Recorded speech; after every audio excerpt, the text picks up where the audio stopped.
Go.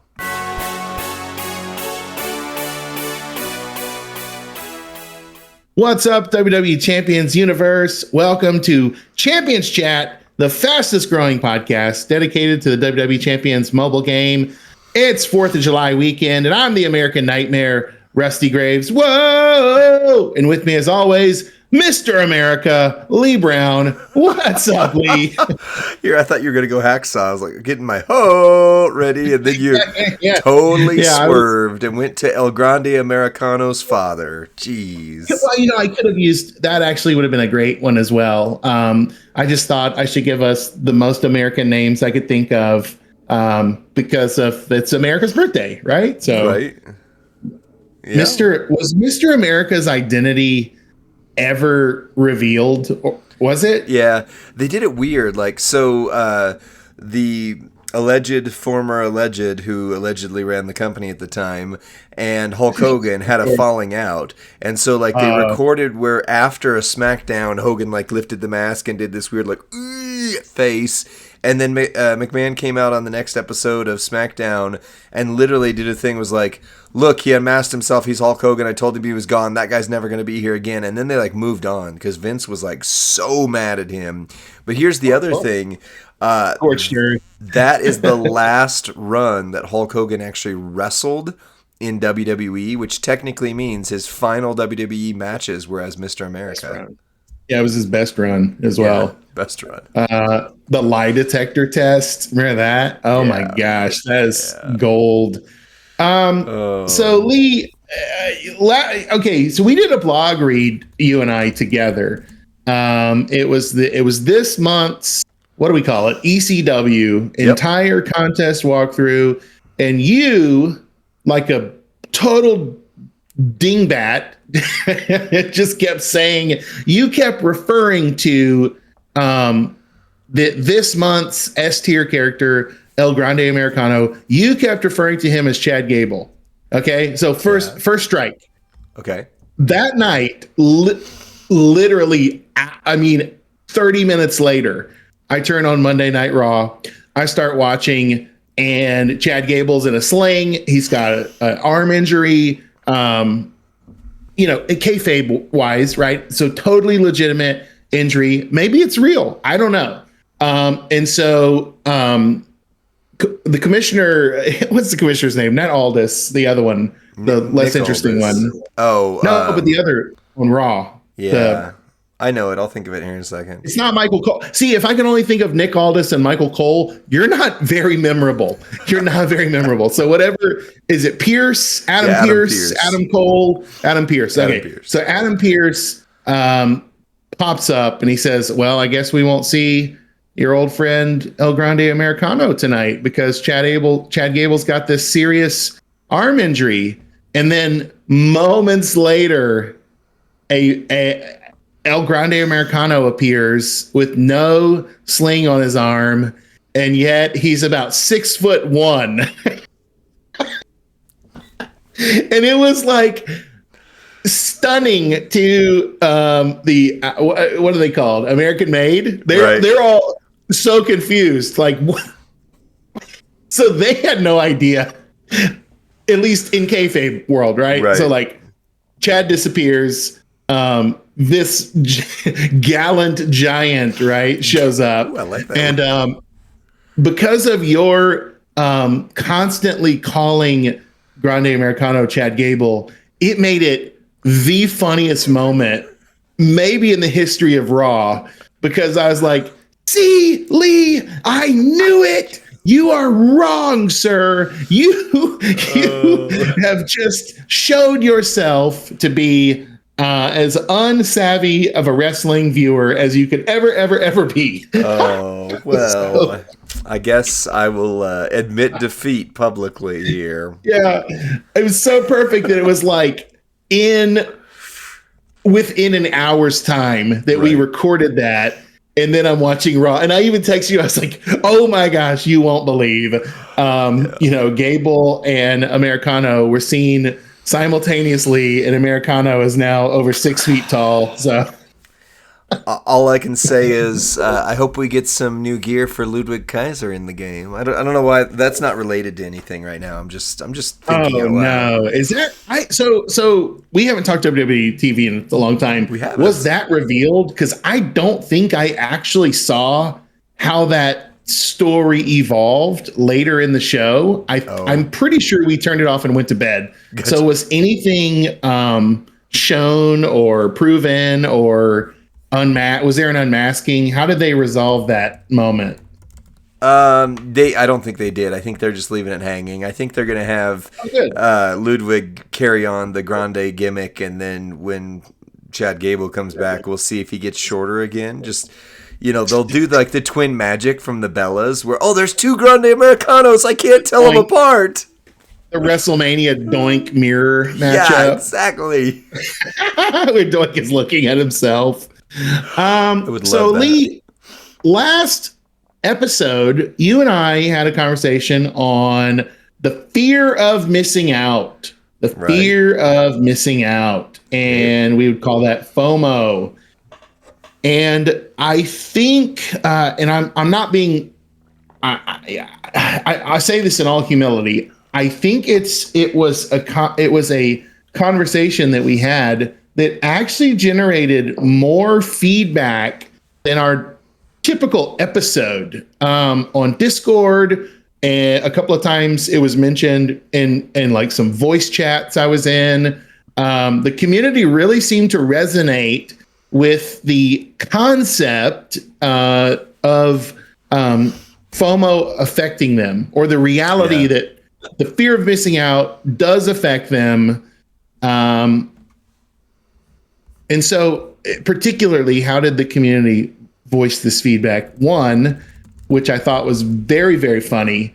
And Lee, somebody said, okay, so Scopely's response to our FOMO episode was to throw in an Ozzy Osbourne event just to teach us a lesson. I know. Yeah, I've been in conversation. So Bob and I did the blog last night, no, 2 nights ago. And, the conversation that we were having behind the scenes, which we can share a little bit of, with the powers that be, Bob asked, like, is this, because it's labeled Ozzy's final tour, which, or, final whatever, which, because that's today, his retirement show is tonight, like real life. But it was like, is this the final? So the rock star Ozzy Osbourne has his final show today. Okay, July 5th, 2025. Yeah, okay. Manchester. I didn't know that. Yeah. Okay. It's a big deal. Like Metallica, Smashing Pumpkins, a bunch of bands are going to be there to celebrate. But so Bob asked, does that mean we've lost the Ozzy license? And the response was very, well, maybe not, but maybe so. He might be back, but I would make sure that you get what you want out of this event. And it was like, so did we lose the event or not? And just go ahead. And let me just say, that's the way people think constantly. They think that somehow these Scopely ambassadors, the ring crew, the content creators somehow have this supreme knowledge of behind the scenes of the game. I can assure you we do not. I can assure you that we get the same answers that the community gets when I asked over the last year's time, can we get the Ozzy gear thrown into the armory loot? Can we get it? The response was always, there's a limited license on things like this. So we'll see. We'll see. And I was like, that's the same response I give my kids when I don't want to go and, in the heat and buy fireworks, right? Like, we'll see. We'll see how it goes. See what happens. Meaning, no, but I don't want to say no and start a fight with you, right? Right. So, but no, we have had no prior knowledge. As far as I was concerned, we would never see Ozzy again, or his werewolf counterpart, or the thing that I've wanted more than anything was the stupid, what do they call it? The boulder hat gear. Bowler, yeah. So his trap gems are worth like 150% more damage, which really makes him, I think, very viable. Yeah. So like the shelf life of Ozzy to me is dependent on that gear. Like, how long can you have Ozzy? How long can you run him? Well, if you have Tiffany Stratton as a trainer, if you have his plate, certainly longer. But then if you have the gear, he's fairly meta relevant. I mean, he's not the top trickster, etc. But it's like, I just didn't want Ozzy to go on the shelf, and then I was like, or like John Cena, Evil Skull King. What is it called? Like minion of the Evil Skull King. Right. I didn't want that to happen to him. So. No, you're right. And I mean, it was so, we actually had somebody pointed out during the show on the chat of like, Lee and Rusty do this great episode about not getting all FOMO, and then Scopely responds by putting Werewolf Ozzy in there. But you're right. I mean, so when Werewolf Ozzy came out, they flat out told us, like, we're not saying this is the only time he's going to show up, but if you want him, you better get him, kind of thing. And the same response is pretty much what's coming across right now with Werewolf Ozzy, is we're not saying that he's never coming back, but if you want him, you better go for him, which, like, okay, so the theme of last week's episode was don't fall into FOMO. So let me just make a statement real quick. So I got super lucky and spent money, but still got super lucky, and I got Werewolf Ozzy. I got super lucky by spending my money. Spending my money. Yeah, it's funny how luck and spending go together, huh? But I got Werewolf Ozzy on Halloween, and he is a power rating 24 out of 25. The only thing we knocked him on is his entourage ability by 1 dot, right? So he's almost a 25 out of 25. He is one of the best strikers in the game. He holds up incredibly well, multi-champ, blah, blah, blah. I don't use him frequently. So like I paid, what was it, $200 I think is what I ended up spending to get him. Something like that. I paid my money to get him and got my lucky. And, like we said way back when we first started talking about FOMO, when we were talking about William Regal Showboat, do you need him on your roster? No, like I have him on my roster. I know it's whale, world problems, all that good stuff, but I don't use him as much as I could. Like I don't use him as like, oh my gosh, he's the greatest thing ever. I like him a lot, but he's not a constant go-to for me for as rare as he is. So, do with this what you will. If you want to spend to get Werewolf Ozzy or the gear or etc., the Dark Master plate, I have all of those things, and I don't use them a ton. I do use them. I do love them. I don't use them a ton. So don't feel like you have to go out and spend more than you should to get Ozzy, which is, again, the theme of what we just talked about last. So it's recap, but real world application like for today, literally. So, yep. So, yeah, well, I don't have Werewolf.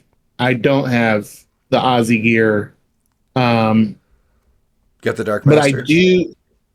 Yeah, I have the plate. I have the plate. So we're trying to get something at least. But all I was going to say is this, right?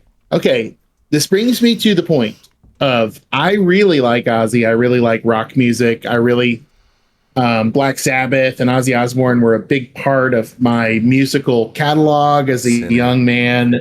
In rock bands, we played some of their cover songs. So I've always loved, especially War Pigs. This is one of my favorite songs, of that kind of their catalog. Okay, so Ozzy coming to the game was like huge for me. So cool. I definitely suffered FOMO. I definitely spent and chased the werewolf just like you did and did not get lucky and did not pull him. And I did not get the gear either. I think I had very sour grapes about all that because I felt like I like Ozzy way more than you do. And you got it all and I didn't. And because we're friends, of course, now I have, not only have I had the fear of missing out, but now I have the resentment of you not missing out and you getting it and me not getting. So there's like, how dare he, whatever. Like you just have initially the grumbles, right? So here's two things that I want to follow up with about the FOMO specifically related to Ozzy or using Ozzy as an example of what you can do. Number one is setting reasonable goals. right? A rare S plus tier or S tier chase that is a 0 shard recruit, it is not a reasonable goal to recruit them. It's not a reasonable goal. Right. Like if my goal is I'm going to recruit this 0 shard recruit, it's either pull or not pull in the loot. I have no idea what the odds are, but the odds are low. The odds are low. Yeah. So if there's something in the contest that you want to get, a reasonable goal would be the gear. Today, at Reset, the gear goes on sale for $20 straight up. Now, it's been a year. Gosh, Lee, has it been 2 years since Ozzy came out? It's been 1 year? A little less than one. So, for me, getting the gear, that's a reasonable goal. Yeah. I can spend $20. I can walk away with the gear. I can be happy. But if Werewolf is still a 0 shard recruit, right, it is a very unreasonable goal for me to set to recruit him. Yep. And that sucks. Yep. So thoughts and prayers, friends. I get it. You cannot set unreasonable goals and think you will find joy in this game. Yeah. Because this is a game of gambling, of chance, of luck, and skill and strategy. But you can't get the two categories mixed up. If you're setting a reasonable goal, it's because you're chasing skill and strategy. Right. An unreasonable goal is I'm going to hit it big in luck on a gamble. Yeah. That's unreasonable. Right. You will be miserable. You will have fear of missing out, and you will hate your faction mates that get the lucky hit. Now, you may not hate them, but you will grumble about them. Yep. Right? How dare they're not even going to use that. They already have Jey Uso. They don't need that Werewolf Ozzy. They have OTC Roman. They have all the bells and whistles already on their roster. That would have been game changing for me. And then suddenly you're like, one of two, and we're going to actually talk about this in a little bit. And this is all a segue, but you're going to consider quitting the game. You're going to consider quitting your faction. You're going to consider playing the game to a different level, either higher or lower. But what you've done is forfeited your peace. Yep. You've forfeited your peace because your goals have not been reasonable. Yep. The second thing I would say, and I don't think I hit this in the last episode, and I worked with a faction mate on this weekend who was very unhappy with what they got in the kickoff contest and what was available in the prize wall to them. As I said, one of the things that helps me the most is a gratitude list. Mm-hmm. You don't have to call it a gratitude list. A list of what I've got. What have I gotten recently from this game? Type it on a list. Type it on a note on your phone so that when you are feeling the frustration of not getting the S plus tier, super rare, no shard recruit, or you didn't get the debut plate that would change everything, that was, so out of reach for you. But you say, but hey, you know what I did get? I got a purple Royal Rumble last week. You know what I did get? I got Michelle McCool, and man, what a huge upgrade to my that era of females on my roster. Or you know what I did get? A free Lex Luger. I almost called him Lex Luthor. Lex Luthor, Superman tie-in the for villain. this weekend. Yeah, exactly. So yeah. You got to go see that with your son. That's gonna be great. You guys have a great time next Thursday. So Luger, a free Luger, who is just as valuable entourage-wise as Ron Simmons and Hall of Fame JBL. I got the next piece of that entourage cycle. Right?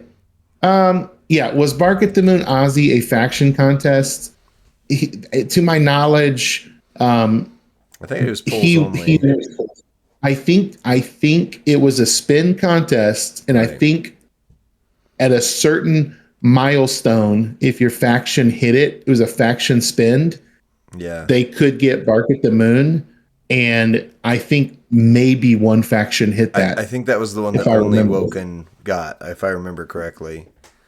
Yeah, because there or was TNM, one of the two, yeah. right. And it was Yeah. just like nobody got that. So Right. yes, to the chat, yes, Okay. he was part of a faction spend final milestone, but to my knowledge, one out of thousands of factions hit that.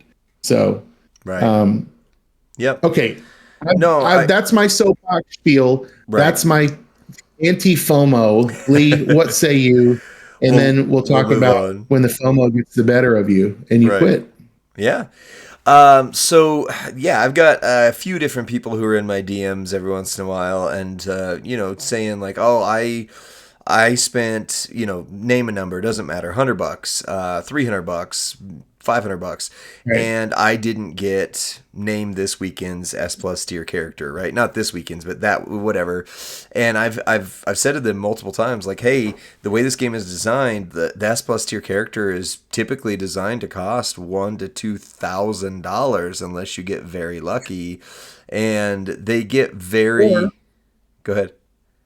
I just don't overshare, or people have been known to spend that amount and still Still not not. pull that character.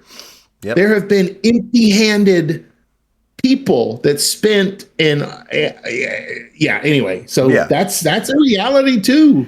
It is. It is, but on average, the new characters are usually like $2,000 is kind of the matrix. That's not official Scopely numbers. That's just my observations of kind of how things seem to be. But either way, somebody who spends $300, I spent everything I have and I didn't get this character. They did something wrong to me. And the reality is, I'm like, okay, I'm not saying this is the way it should be. I'm just saying this is the way it is, that if you're spending $200-$300, you can't expect to get the character. Again, not right, not wrong, not do I like it, just that's where it is. But FOMO tells them I've earned that now. I deserve that, which is why I do like when they did the Eviscera event where you got them for a guaranteed 100, or with not Umaga, but Kamala. Thank you. Kamala, they said basically for 300 you would get him. That's a rare thing, not the expectation. Now, should the game be where you spend $300 and you guarantee yourself a character? I don't know. It's a gacha game. That's the way all gacha games are. Whether or not this one's more aggressive than other gacha games, I don't know. But that's the way it is. But I get DMs where people are like, one person has messaged me every time Howdy's in the loot or shards saying, "I didn't get Howdy. I still don't have Howdy. What's wrong with this?" And it's like, I'm sorry. Like, you have to be good with what you have, or you will never be happy in the game. Like, they're always going to throw something at you that you don't have. For example, we just did that episode on FOMO, and then this weekend they're like, if you have Chad Gable, you will get this new moment. And I had this like very existential, like, okay, I have about $200 to $300 that I budget to spend on the game for this month. Do I blow it all right now and try and get Chad Gable? And I reminded myself, $200 to $300 will not guarantee you getting, I'm sorry, El Grande Americano. Thank you. Appreciate that. But you know what will guarantee that you get him is a month's worth of engaging gameplay. Right? Right. Yeah, he's free. Yeah, thinking that you have to have it, immediately, I think you're paying a price on a premium, right? Yeah. An example, and I hate flying. I hate flying commercial. I hate that there's a section of people that think they're better than me, right? They have a more comfortable seat and a hot meal and a free glass of wine. That drives me crazy. And a nice bathroom. I hate it. I hate that I'm sitting back, cramped in, no elbow room, snack cart. Everything costs $12 on it, and I'm getting hit in the knee. And yet, we both get to the same place. Yep. At the same time. We both, if I'm flying to Houston, Texas, whether I'm in the front or the back, I'm still gonna deboard and move on to my destination. And that's where I think with this game is like, yeah, there's going to be a first class experience, and those people are paying for it. They're paying through the nose. Yep. And I can't sit back and coach and be mad that I'm not in first class when I didn't pay for it, or when I didn't have that upgrade, or when my credit card points didn't come through. That's where it can be tough. It can be tough to be in a faction, especially in a higher faction, top 50 and above, and you start seeing people on you that you know and like and enjoy, and you see them, they have things you don't have. Lee has things I don't have, it's right? True. And it can be tough to see him up there sipping his champagne, and me not having Viscera, not having Kamala, not having Werewolf Ozzy, and just going, this sucks. Yep. He's getting all those points. I'm not getting them. I don't have Trickster Austin or anybody from this month yet. I didn't get. I mean, it's only a weekend, but yeah. I didn't get Mommy. I didn't get Drew. I didn't get right. So it's all those things, right? And so I can't be mad when I didn't either hit the luck or didn't spin the change that maybe somebody else did. So anyway, but Lee, that drives some people out of the game. Yeah. Yeah. And this is something I've wanted to talk about for a few weeks. I just didn't know if it was, I don't know, like a good topic for a whole episode or whatever. But I have noticed something in this game and this community that I've never noticed anywhere else aside from the business world. And that is people announcing their retirements. Like, I am retiring from this game. Like, think about this. Those are words you use for a job you've been at for 30 plus years, and people say, I am retiring from this game. It's just a unique concept. It's a unique, I played Destiny for years. I missed the final shape, which is literally like the end of the game, but I literally played it from the alpha, like before the even beta test. I was one of the alpha testers all the way up to the very end, right before the penultimate of the end. I never, like, people left the game all the time.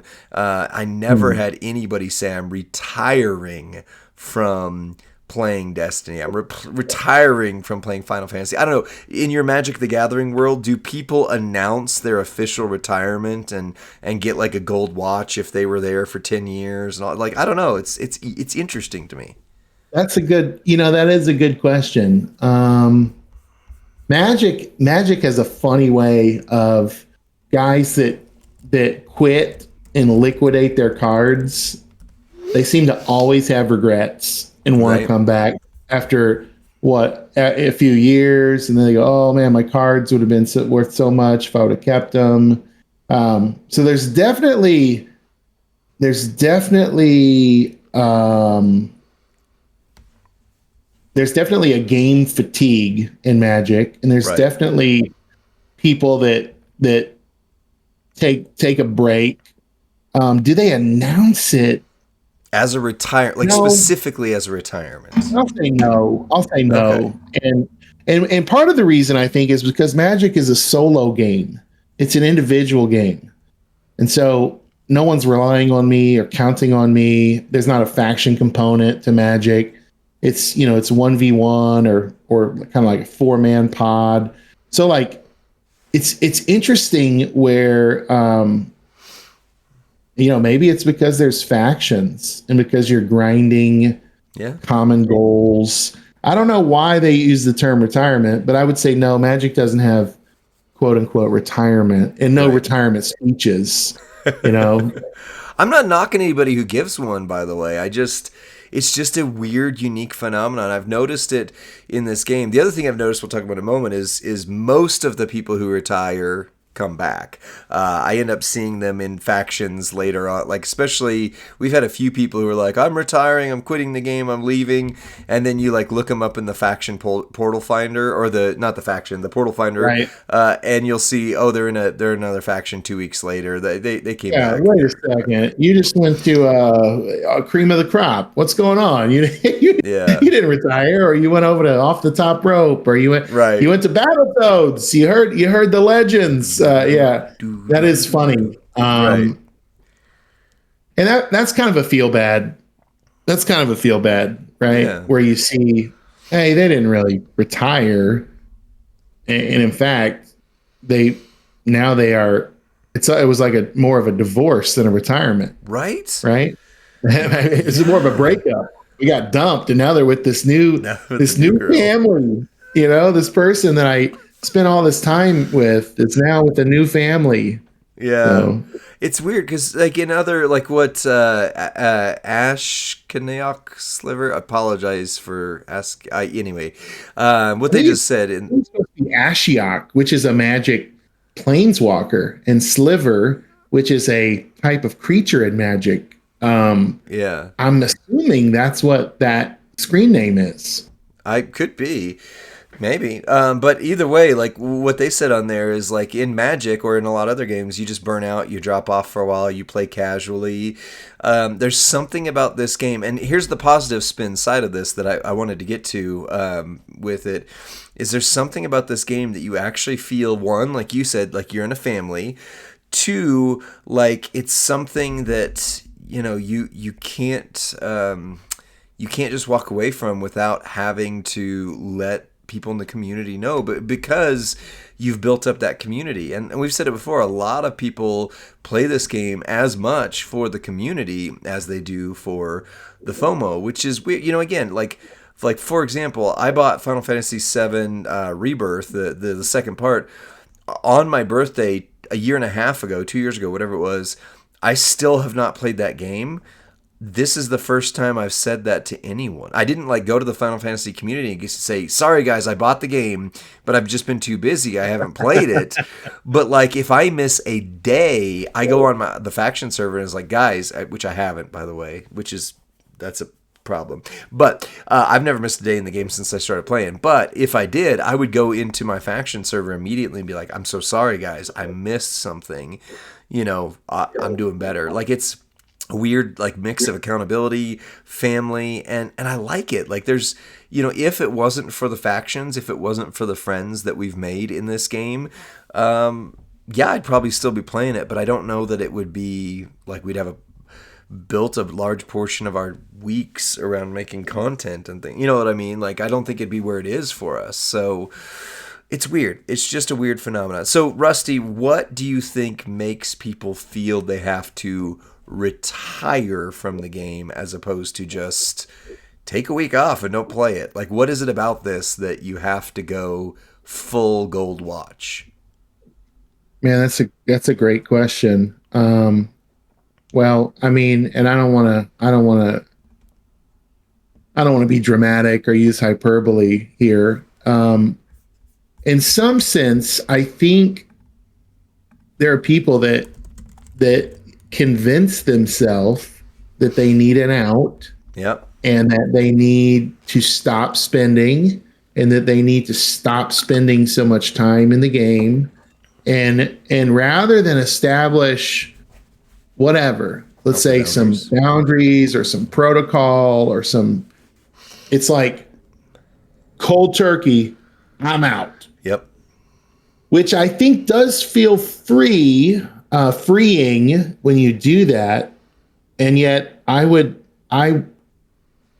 because of the times, I think we've earned the right to have this conversation, Lee. At times I wonder if if it's affecting their mental health or their emotional health to such a place where being completely free of it feels like the cure, right, for the anxiety or the depression or the remorse that they're feeling after maybe a same thing like in Vegas. You go crazy, you spend way too much. Yep. you're riding a high, you're chasing a high, you come crashing down to earth, and you go, man, I'm never doing that again. Right. So I think there's been some the game, like anything, when a good thing, too much of a good thing becomes a bad thing. Yeah. Right. So too much of a good thing, like if I go to Golden Corral and I eat until I pop today for lunch. Wow. Too much of a good thing has suddenly become a very, very bad thing. And I feel horrible. And I'm going to leave there going, I'm never doing that again. I'm retiring from buffet gluttony. Yeah. Or whatever it is. Right. Wow. But it's interesting because there's some things that we do only affect ourselves. And yet in this game, in the faction nature of it, affects others as well. And so it feels like I've got to make a statement, because I need people to know that I have not been well, and now I'm looking to be well, and I want their support. Yeah. And I value these people. I want their approval for what I'm doing. And whether there's an addiction issue or not, that's completely, that's a whole nother subject. But it is like, I want their affirmation. I want my friends to wish me well and say goodbye and tell me that all of this had a purpose to it. Yeah, that's good. We had what was his name? Flip Mad Dog was in our faction for a while. And in fact, when we first became content creators, he was one of the most supportive people on there. And then incredible guy. Kind of semi-announced he was going to retire, but then didn't. And then just one day just flat disappeared, left the Discord servers, everything. And I legitimately had some people messaging me like, hey, I can't get a hold of him. I want to make sure he's okay. Like, I want to make sure he's physically well. Like, he did not get hurt or something like that. And I was like, man, that is, on the one hand, it's kind of weird because, like, you guys have never met each other in your lives other than on this game. But at the same time, it's like, where else, even if you have worked somewhere for 20 years, like if you quit, like the next day, I sometimes wonder if people ever, if I retired tomorrow, which I'm not, I can't, I sometimes wonder if anybody would even be like, oh yeah, I forgot Lee's not here anymore. But like in this game, like people were legitimately trying to track Flip down just to make sure, are you physically okay? Because you left the game. It's just such a dynamic that I don't see elsewhere. I get bits and pieces of it in little places, but this community has just a really unique dynamic around it. So, yeah, I don't know. Is that I was going to share one more story. So, one person, I don't even remember who it was, but they announced that they were retiring on one of Merrick's streams a couple of years ago, and Merrick's and him had kind of like an unpack about what was going on. He was in one of the top two factions, and Merrick's just flat out called it out. It was like, look, you are getting everything in the game. Like, especially around that time, it was where the top faction basically always got the new plate, always got the new character. There was some aspect of it to that. And he was like, you're getting everything every week. Like, there's nothing for you to chase, and it's actually hurting you. And the guy, in the chat, as much as you can, pause in the chat and was like, you're absolutely right. Like, I'm not feeling the thrill of the chase. And therefore, I'm just like, whatever. I don't care about it. Like, I have everything, so I don't care if I get more. Dude retired. I don't know if he ever came back. I don't even remember who that was. But it really put things into perspective for me that, like, what I don't have in the game is almost as important as what I do have. Because when I get things I don't have, there is that feeling that if everything were just handed to me every day, I'd be like, oh, whatever, it's just going to get it. Of course I got that. How dare you not give me that? It's just a different perspective. Yeah. Yeah. And maybe we could call that the thrill of the hunt, right? That's part of the game too. That's part of the invigorating nature of a game that has acquisition as one of its key features. When you get new things, it feels really good. Right. But Lee, if you remember back to the 80s in our childhood, if you used like a game genie or had a cheat code, like the game was no longer fun. Like if you were invincible and if you took out the element of like danger or risk, or if you had, infinite ammo or whatever it is, right? Yep. And for the young people, right? The Grand Theft Auto has plenty of cheat codes as well. Right. So like if your character is no longer vulnerable, like the game ceases to be fun. Right. Right. And that's a really interesting take on a game where you feel like you're missing out. And maybe if I just quit, I'd stop feeling that way. Right. But it sounds like you and I missing out on things actually is what keeps the game interesting and fun. Yeah. Yeah, I have a quick thought on this. We were talking about somebody the other day who actually got upset at a job, left, and then said like, well, I'm just going to move to, of all places, like I'm going to move to Wyoming and then everything will be good. I'm like, well, dude, I grew up in Wyoming. Let me just tell you some things here. But the idea was like we turned around and not really behind their back, like in a mean way, but like as caring people just turned around and were like, look, that dude's going to move to Wyoming and he's going to find that every demon he thought he was leaving behind here followed him there. You are still the same person you are, regardless of where you go, what you do. Like if you don't face your challenges, if you don't unpack your traumas, if you don't find healing where you are, changing your setting isn't going to fix it. Now there'll be a quick moment where it feels better. It feels like there's relief, but you'll turn around and find out that you are still the same person you were in the new setting as you were in the old setting, and you're going to get content there. You're going to be upset at this. You're going to think, well, the next thing is what's going to fix it. The next thing's what's going to fix it. What really you need to fix yourself where you are, because if you can't be content in all situations, you're not going to be content in any situation. You're always going to come back to those demons. You're always going to come back to those struggles and challenges. So running is not, and I'm not saying retiring from this game is failing to face your traumas. That's not what I'm saying. But if you just think that, going over there, like, I'm going to go play whatever game comes out next, Candy Crush, MMA, right? UFC on ice, doesn't matter, whatever it is. Wow. You're going to find that a year later, you're still facing the same challenges you were before, just in a new setting. I didn't mean to turn this into a therapy session. It gives me a lot to think about. There's an old country music phrase, wherever you go, there you are. There you are, yeah, no, I think you're right, Lee. And listen, if you've made it this far in this episode, we are not saying this stuff from the position that we have it all figured out and that we are so healthy and that everyone else is not healthy, and that if you've considered retirement or have retired from the game, that you're wrong or bad. We're not saying that at all. We're not saying that at all. We get FOMO. We contemplate spinning our brains out. Some contests, we contemplate going free to play and going down to casual faction. Yeah. Just like every player in the game does. There are times where I've considered, and I actually have. I've had to take. Now, have I retired from the game? No.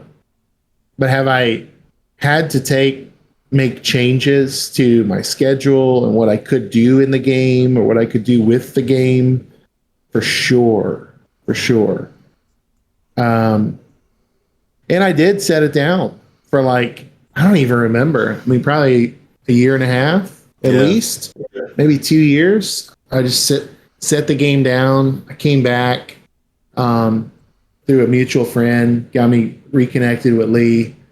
And yeah, so I just don't want anyone to think that like we're talking from a position as we're not one of you as well, right? Because we certainly are. We certainly are. I used to make a lot of Battletoads jokes, and they were, for me, they were a safe meme to an outlet to say the things, that the frustration I'm experiencing in the game, maybe it would all go away if I joined the Battletoads, which is unrealistic, but it was me processing my own frustration with the game or with my faction or with my whatever else. Yeah, so Yeah. I don't know. And so if you've written a retirement speech, don't send it today. Listen to this and view it as providential timing. That's right. Nice. But if you need to leave the game for your own mental health, just leave the game. And I'm not saying you can't say goodbye to your friends. That's not what it is. But most of our, like, we have people who've retired from the game who are still in our servers, and we still love them. We still chat with them. Miss you, Smash guys. We miss. That's right. That's right. There are a few people, and so many others. Like so many others. Yeah. So I think that's about it for our time in this episode today. Agreed. And we don't want to leave you on a down note or a bummer. I'm so stoked for Reset today and getting that Aussie gear, and then for feuding today, and yeah, I'm too. And just think, you would have spent so much money to get that gear if they had offered it earlier. Now you're going to get it for $20.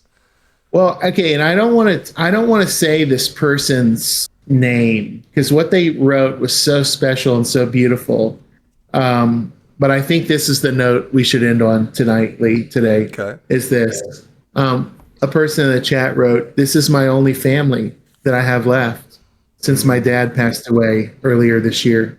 Wow. Right? And so the stakes are high for some of us. The weight of the relationships and the impact of this community are so real and so true and so important to so many of us. And so that's why, if there's anything that I would say is a strong, compelling case for not retiring from the game, it's that some of us, this community is our extended family and extended relationships that have gone so far beyond crunching gems and getting gear and getting moments. Yep. And for that, I think that's ultimately why I play this and why I'm sticking with it. Same. Thanks for watching, guys. Chat on Twitch, stick around. We're not done fully, but for the podcast episode, thank you for watching. Be sure to like, share, and subscribe, because that's what every YouTuber has to say, because they make us play the game, do it that way. But I hope you understand, like, we truly appreciate this community. Like, we do this because we love you. And because we're one of you. Yeah, that's right. See you on the next one. Bye.